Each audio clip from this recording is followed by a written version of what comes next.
Hello， 宝宝们，咱们又见面了，又是新的一年。近期一些团队组合真的是一大热点，女团的热度就更大了，而且网友对女团的关注度还非常的高，只要团队里出了什么事儿，就一定会上热搜。按照这样的情况来看的话，在一家经纪公司里有一个女团，简直是再正常不过的事情。但有一家公司却很奇怪，甚至称得上是让人琢磨不透，因为这家公司几乎不招收女性练习生，组合也都是男团。这家公司就是时代峰峻。那么时代峰峻为什么不招收女生呢？接下来小编就带大家一起去看一看吧。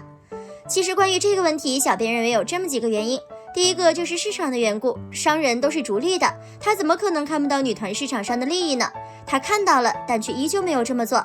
还是因为自己公司的定位。时代峰峻主打的是养成系少年，养成系艺人的最佳曝光时间大概就是在11到13岁的时候，训练个3到5年之后，在艺人15到18岁左右的年龄再出道，这个时间是刚刚好的。虽说女大18变，但实际上在这个年龄段里，男孩子的外形变化要比女孩子更加惊艳，其中最显著的就是声音上的变化。相信大家也清楚，男生和女生在本质上还是有些差异的。男生会在14岁左右的时候进入变声期，这也渐渐成为了一个卖点。因为对于许多粉丝来说，他们会记录自己偶像的一些变化，就比如声线方面的。虽然变声期有利有弊，但是能见证偶像这一个非常明显的变化，还是让粉丝们都喜闻乐见的事情。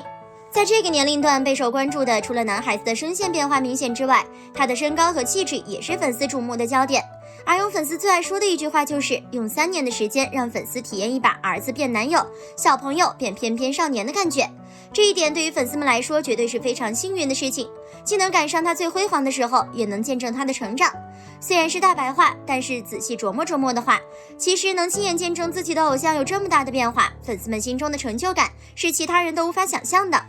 还有很重要的一点就是早恋的问题了，这一点无论是在学校还是社会上都是非常明显的。虽然也有一些因为早恋而变得更好的例子，但也不乏一些毁掉学业的人。千万别说有公司的人看着，都是10几岁的少男少女，又是在情窦初开的年纪，对于感情都是比较懵懂的。如果孩子有点叛逆，那事情就更加糟糕了。明着不行，暗着也没好到哪儿去，一点点事就会绯闻满天飞。要是绯闻成真，那就是大型塌房现场了。而且对于许多粉丝而言，应该也不愿意自己看着长大的偶像谈恋爱吧？一旦爆出来早恋，那造成的影响该由谁来负责呢？对于女生来说，还有一点比较麻烦，那就是生理期。练习生的训练大家也清楚有多严苛，如果女生在那个时期没什么感觉还好，一旦疼了或是有其他不舒服的地方，公司或许会安排人调理身体，但那个时间段的女生终究是比较脆弱的。时代不同，对女生的要求也不一样，大家可以好好想一想。而且那个年龄段的男生女生终归还是要对一些事情避嫌的，有些游戏的尺度也不宜太大。所以综合看下来的话，其实时代峰峻没有做女团的打算，对于一些想着看养成系女友的网友来说是一大损失，但从公司发展来看却是适宜的。而且时代峰峻的男团成员，他们扮起女装来不香吗？时代少年团为了《姐姐真漂亮》这首歌也换上了女装造型，官方发出过很多的定妆照，在照片中马嘉祺换上齐刘海造型，给人一种非常攻气十足的感觉。丁程鑫换上女装之后，直接戴了个大波浪头套，还有一个彩色蝴蝶结，在无滤镜情况下看上去也非常可爱。丁程鑫的女装造型还穿了一件白色泡泡袖，看上去十分乖巧。刘耀文、宋亚轩、张真源的女装给人一种公主风气势感，她们无论是发型还是妆容都和女生非常相似。最让粉丝觉得惊艳的就是贺峻霖，本来她在舞台上就格外霸气，没想到她换上女装造型之后，整个人看上去特别的妩媚，戴了一个普通的发夹就给人一种很惊艳的感觉。不认识贺峻霖的人看到她的女装造型，还真的以为这是一个女孩呢。时代少年团除了有女粉丝之外，也有男粉丝，有很多男粉看到组合成员换上女装的造型，都纷纷表示我要恋爱了，足以说明时代少年团无论男装还是女装都非常惊艳。以上只是小编举的几个例子，其他成员的女装也很惊艳，大家可以去搜一下，保证不会让你失望。但其实时代峰峻也不是没有女生的，只不过不是练习生而已，艺人还是有的，公司的影视部就有女生的存在，大家在许多电视剧、电影上都能看到时代峰峻的女艺人，只不过这家公司的女艺人比较少，到目前为止只有2个，并且没有那么出名，所以就给人们造成了时代峰峻不收女生的假象。所以很多人都认为时代峰峻不要女生，甚至对于时代峰峻不收女生这件事儿反应特别激烈，认为这家公司是对女性的不尊重。对于这一点，大家也可以完全不用理会了，毕竟这件事要是真的，那公司的口碑和发展应该也离凉凉不远了吧。一提到时代峰峻，大家会想到谁呢？没错，就是我们的 TFBOYS。TFBOYS 出道之初就凭借童真且靓丽的外形收获了一大批粉丝。随着时间的流逝，伴随着3位成员的成长，他们也登上了各大卫视的跨年晚会现场，并且拥有了自己的忠实歌迷，成为小鲜肉里面的流量担当。起初人们并不能从 TFBOYS 身上看到小虎队的影子，因为3个成员年纪都太小。但是随着时间的流逝，3个人成长成了青春少男的模样，也有了各自独特的风格。王俊凯的阳光帅气，王源的奶气暖男，易烊千玺的冷酷坚毅，像极了当年的台湾偶像团体小虎队。然而进入青春期以后，3个人由于身高增长程度不同，已经不太适合再作为团体同台出现，舞台效果并不如从前。于是3个人走上了各自的发展道路。王源参演了电影《绝技》，演唱的歌曲《因为遇见你》获得亚洲新歌榜年度10大金曲和全球中文榜上榜。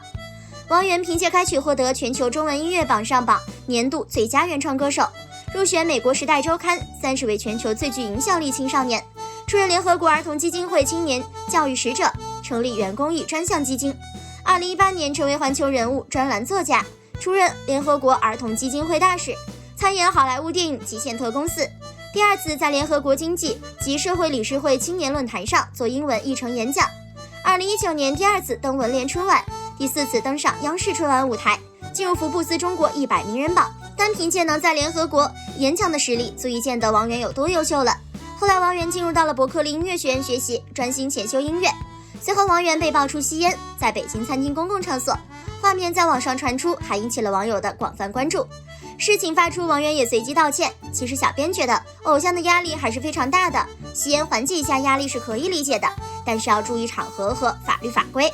王俊凯作为3小只的队长，也顺利进入了北京电影学院学习表演，可能以后从事更多是演艺这条路吧，也是很受期待的。易烊千玺以前在队伍中算是存在感比较低的了，但是现在却是人气最高的，不管是长相还是业务都有了非常大的提升。现在在中央戏剧学院就读，他参演了非常多的优秀电影作品，每一个都是好评如潮。去年的《长津湖》里面也有他的身影，还获得了不少好评。代表作品也有《少年的你》、送你一朵小红花，还有网剧《长安12时辰》。他在每一部作品中都有着出色的表现，在综艺《这就是街舞》中也展现了他出色的舞蹈实力。不光如此，易烊千玺的字写的也是非常好，可以说是实力派全能偶像了。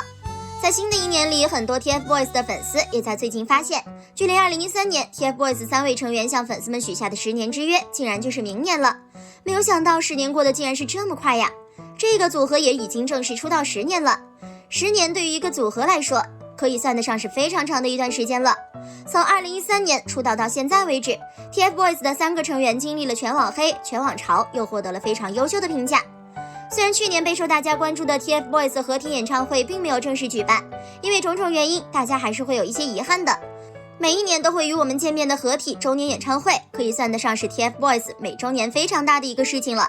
从最开始 TFBOYS 3个成员形影不离，每一档活动都是共同参加，每个红毯都可以看到3小只的身影。到这2年，3位成员已经有了属于自己的工作室，有了完全不一样的经纪团队，以及完全不一样的发展领域。他们的合体舞台也是越来越少了。今年的跨年演唱会，我们甚至没有看到任何一名成员的单独演唱会。而在去年的央视春晚联欢晚会上，就有很多网友发现3位成员以3个完全不一样的节目进行展开表演，即使出现在同一档晚会，也不是以同一个节目共同进行的。很久没有看到3小只一起跳舞唱歌的画面了。不过在私下里面，3位成员还保持着非常好的关系，在过去的很长时间里面，还是给我们交上了相当不错的答卷。他们无疑算得上是国内相当优秀的一个团体了，也可以被称得上是内地娱乐圈最强养成系团体。从小到大，我们一路看着他们成长。3位成员现在有了自己的发展领域，并且已经成为了娱乐圈里面名副其实的顶流明星，合体也成为了大家的众望所盼。不知道在明年10年之约的时候，我们能不能看到 TFBOYS 的合体舞台呢？对此你有什么看法呢？好了，本期内容就分享到这里，欢迎宝宝们来评论区一起留言讨论。喜欢本期内容的可以点击关注，咱们下期再见哦。